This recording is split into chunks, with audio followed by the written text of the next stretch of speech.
So this is our 2024 Infiniti QX60.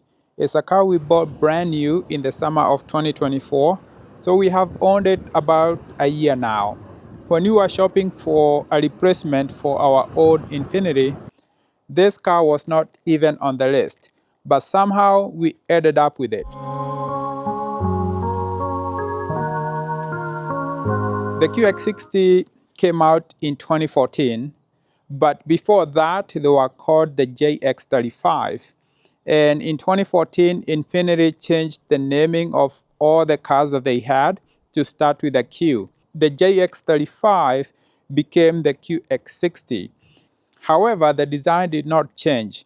They finally redesigned the car in 2022 when the second generation came out.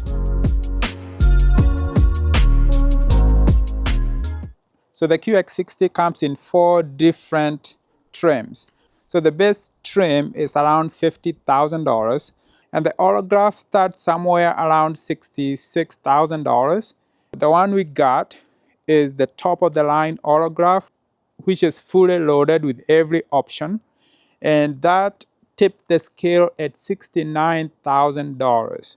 But that's not what we paid, and that's one of the reasons we ended up with this over the other cars that we were considering.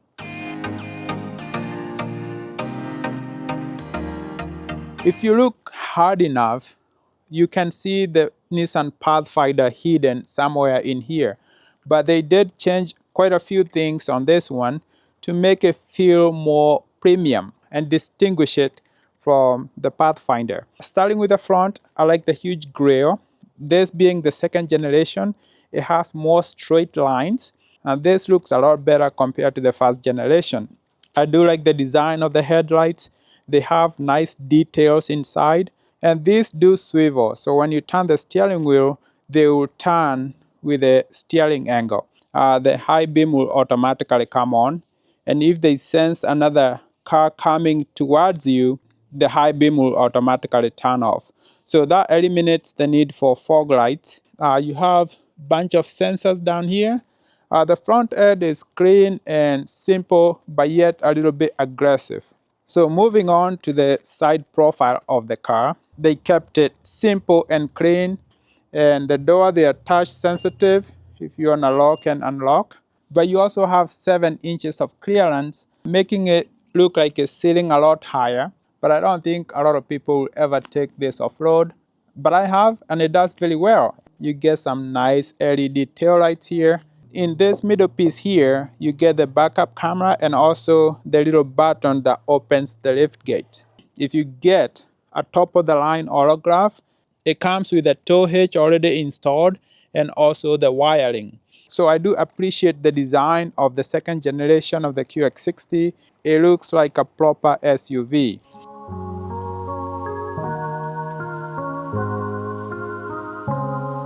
So this car is powered by a 3.5-liter V6. So this is the VQ35.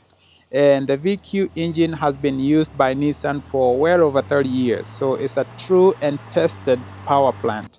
This engine is also used in multiple applications, from SUV like this one to sport cars like the 350Z.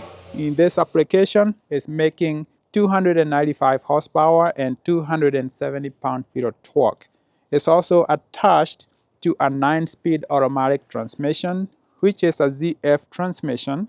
It's more compact and more robust, but that transmission is also used by Honda, so it's a reliable transmission. Gas mileage here, 20 miles a gallon on the city and 25 on the highway.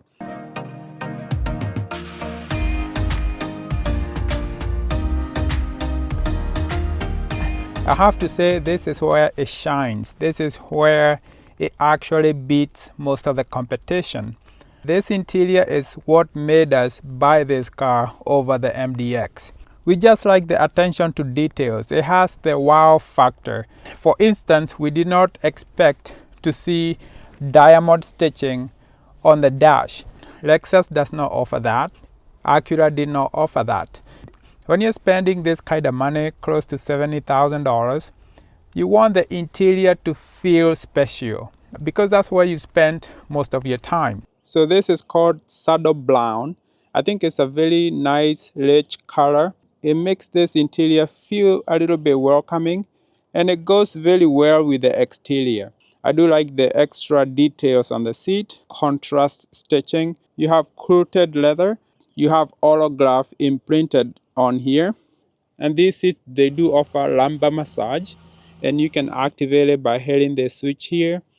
But it's just more air pockets moving on here, so it's a very weak massage. They're heated and cooled, and they're a little bit firm. They're nice and supportive. All right, moving on to the second row, you have plenty of leg room. Again, you have the nice leather on the door, and these seats are manual, so you can recline. When you move it all the way back, I have plenty of leg room. I think Infiniti says you have around 37 inches of leg room back here. And over my head, I have plenty of room. But here you get the center console that is actually removable, but it has two cup holders on there. You do have climate control back here. You can actually heat these seats. They're not cooled, but they can be heated. Down here you have the USB chargers and an actual AC 120 volt outlet back here. One of the details that we found here that we could not find in the MDX is the air vents coming from the ceiling. These are very nice, especially when you have a kid sitting back here with the car seat facing backwards. Because if the air vents are coming from the center console on the front, it takes a while to cool down the back of the car. Our kid in the summer was just swelling back here. But now, with this one, we can direct the air right to her and she can start cooling down right away. So here I am on the third row. A little bit of headroom back here. I do have two cup holders in the back and also USB charger back here.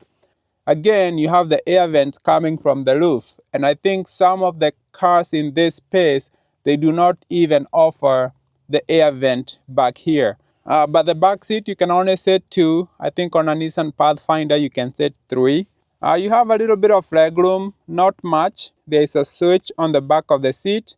You just push that and the seat moves forward. With the third row up, we have about 14 cubic feet of space. You can also put the third row down, and that one you do manually.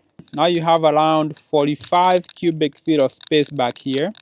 But if you put the second row down, I believe it's 75 cubic feet of space. So plenty of cargo space if you want to haul things around. So to bring the third row up, you just have to hit the switch on the side here.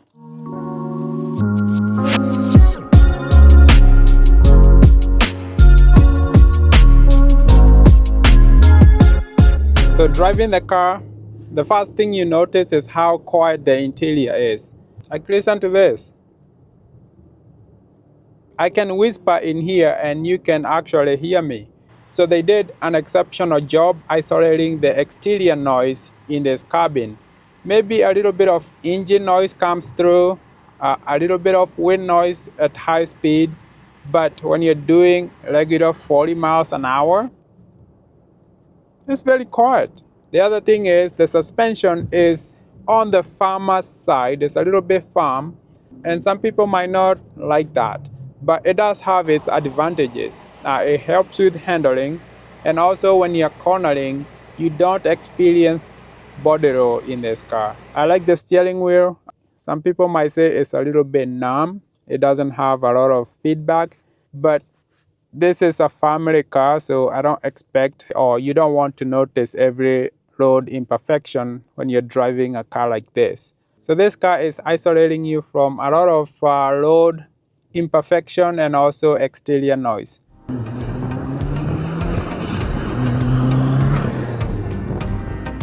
So driving it, I cannot say it's a fun car to drive, and that's because of the transmission. This is a newer transmission which started in 2022. It has so many gears that right now I might be doing 40 miles an hour and I could be on 8th gear. So if I give it some beans, it takes a few seconds for it to actually downshift and find the right gear for it to speed up. Some people might say that's a little bit lethargic or it's not fun, or they might even say it's slow. This car is not fast. It's a car that goes 0 to 60 in almost 7 seconds. But again, this is a family car. It's meant to transport you and your kids from point A to point B in style. Two, some people might say this is just a Pathfinder. They would rather go with something like a BMW or Mercedes, and that's fine. But the advantage of having a car like this based on a mass-produced car is that parts are cheaper to get and it's a cheaper car to actually maintain. Since it's Infiniti, it's a Nissan, there is not a huge demand, so these depreciate a lot faster compared to Lexus. Lexus tend to hold their value the best. If you buy a BMW or the Volvo XC90, I think those depreciate a lot faster than this will. And those are more expensive. You're spending close to $90,000 on the Volvo. I think in 5 years, that will cost the same as this. I wanted a car that was 2 to 3 years old, like a 2022 Autograph, because that would have been around $40,000 and I could have saved $20,000 and essentially get the same car. That's why I would recommend a slightly used one, maybe the one that was a lease, that was maintained by the dealership. That's where you actually get the best value. I think we have lost about $10,000 to $15,000 already, and this car only has 6,000 miles. You have a touchscreen here, something that Acura MDX did not offer in 2024. Apple CarPlay is wireless. Android Auto, you have to use a cable. Wireless charging over here, kinda slow, but it works. The climate control is this touch panel here. It does have tactile feedback to it. You have this thing that says clean. I don't know how it works exactly, but it helps purify the air in the car. With this rear view mirror, right now it's in regular mode, but you can turn it into a camera. There is quite a bit of information that I did not cover in this video. So if you have any question or comments, please leave it on the comment section below and I'll be able to answer them.